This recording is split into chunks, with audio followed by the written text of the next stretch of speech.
అడ్డం వస్తే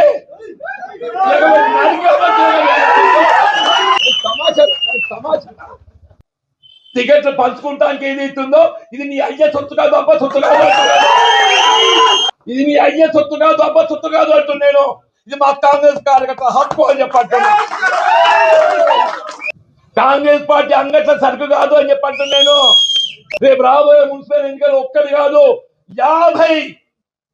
50 టార్గెట్ 50 అని చెప్పంటున్నా. ప్రభుత్వ విధానాలు వచ్చినాయి కాబట్టి నేను కాంగ్రెస్ పార్టీలో చూస్తాను. నువ్వెవడివిరా అని చెప్పంటున్నాను.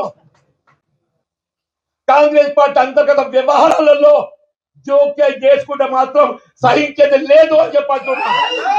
నిజమైన కాంగ్రెస్ వాది, కాంగ్రెస్ పార్టీ కార్యకర్త వాళ్ళ కొరకైనా పోరాటం చేస్తా. కానీ సందులు వచ్చేటోళ్ళు, సందులు దూచేటోళ్ళు మాత్రం ఏదైతుందో సహించేది. శ్రీరామచంద్ర ప్రభు ఏదైతుందో ధర్మానికి కట్టుబడి ఉన్న రావణాసుడి 10 తలలు నరికిండు.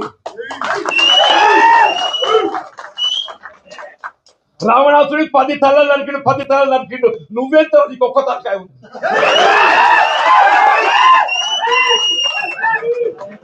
పది తలలు పలిక శ్రీరామచంద్ర ప్రభువు మనకు ఆదర్శం అని చెప్పండి. నువ్వెంత ఒక్క తలకాయ. ప్రజాస్వామ్యం నిలబెట్టడానికి కొరకు, నా కార్యకర్తల హక్కులు నిలబెట్టడానికి కొరకు వాళ్ళు ఏదైతుందో ఆ చివరి క్షణం వరకు నేను పోరాటం చేస్తా, మీ హక్కు నిలబెడతా. పార్టీలో 50 స్థానాలు కైవసం చేసుకోవాలి. కాంగ్రెస్ పార్టీ జెండా ఎగరవేయాలి. అడ్డమంటే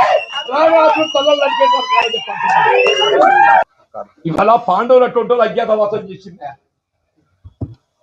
ధర్మానికి కట్టుబడ్డటువంటి పాండవులు ఏదైతుందో అజ్ఞాతవాసం చేసింది. ఇక్కడ మనం అజ్ఞాతవాసం ఉన్నాం.